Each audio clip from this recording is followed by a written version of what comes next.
somebody asked me why people in Camp Hill wanted to work with mentally challenged adults, children and adults, because it's both. In our community it was adults. And I formulated an answer which had several bits to it. And the simplest and easiest and least satisfying answer is that some people, that's what they feel drawn to. It doesn't really matter whether they live in community or not. Lots of people work with mentally challenged adults because that's what they want to do. And that doesn't have to have anything to do with either community or anthroposophy. So that's clearly one of the reasons. But if you go a bit deeper than that, there is another reason, in that when you meet people who are very different from you, the opportunity opens itself to learn more about what makes human beings tick and what makes you tick as a human being. And so there's definitely a self-developmental aspect of working with mentally challenged adults. Because we weren't working with them in the sense of looking after them, though there was an aspect of that, but the aim was really to create a fellowship or a mini society, a community, which would be good for mentally challenged adults to live in and contribute to as much as possible. And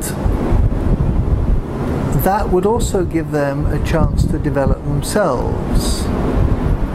So one of the things that happens there is that you get a lot of self-sufficiency, because doing things for yourself opens up the possibility of simple but satisfying work. Whereas you could take the other track and say, well, I'm a highly intelligent computer programmer and I can earn lots of money doing that, so I'll do that, and then with that money I live.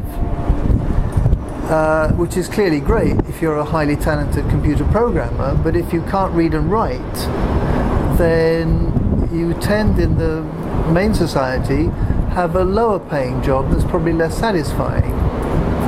But we took away that thing about wages. So all work was, if not equal, was at least of value.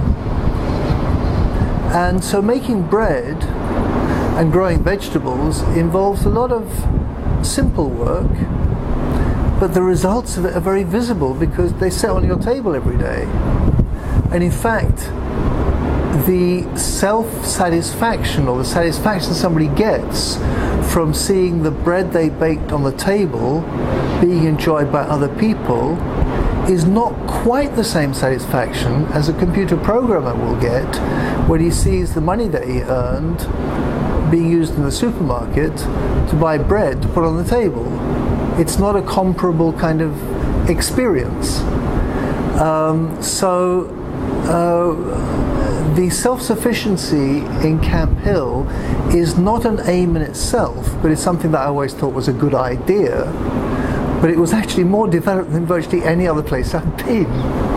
And I don't know if I'm exaggerating, but I could say that I could sit at a table and have a meal in a Camp Hill community where the table and chairs are made in the woodwork shop. And the tablecloth is woven in the weavery, and the cups and plates are made in the pottery workshop, and the bread, it comes from the bakery, the butter from the farm, the jam from the jam making group, the flowers on the table are picked outside in the garden, and the candle, when we light that, was dipped in another community in a candle workshop. And we're getting pretty good on self-sufficiency here, but not for its own sake, for the sake of all those people putting in work that is immediately day-to-day visible. So that was definitely one aspect that is very good. There's another aspect which is, I I don't know quite how to put this, and I'm going to try and put it so that it's not too weird. But within anthroposophy, there is a trend of thought that is based on us being spiritual creatures that reincarnate time after time.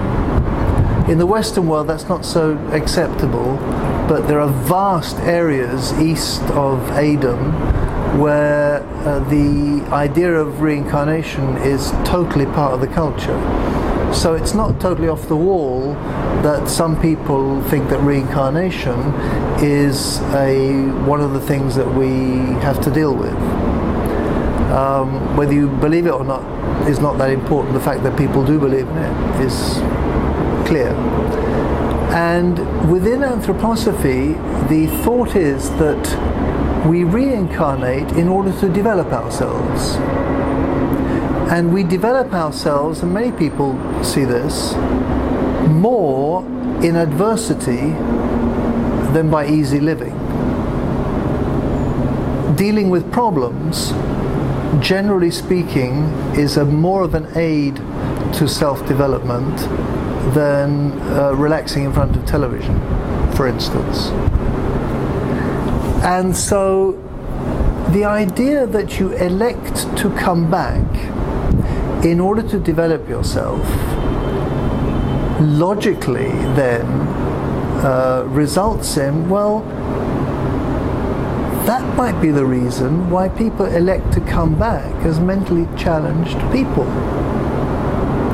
Because think what it must do to deal with being totally dependent upon other people for really day-to-day things as a way of developing yourself as a spiritual entity, which is something you can't do in the spiritual world because you don't do those everyday physical things there. But we do them here in the physical world. And if you can take that thought when you are working with mentally challenged adults, then your relationship to them changes quite a bit. If you think, voila, this person who I'm living and working with could be a really highly developed soul who in previous lives was a highly developed guru, philosopher, thinker, artist, musician, who's elected to come back without speech in order to really work on what speech is. And I'm privileged to work with that person here for these hours, days, months. In that case, your relationship to that person changes completely, and it doesn't become a carer giving service to somebody who needs care, but it means, wow, if I can do that for that person, maybe I can learn something from that person. It becomes a mutual thing. And so that's another fascinating area which is worth exploring as a possibility for one's own self-development too.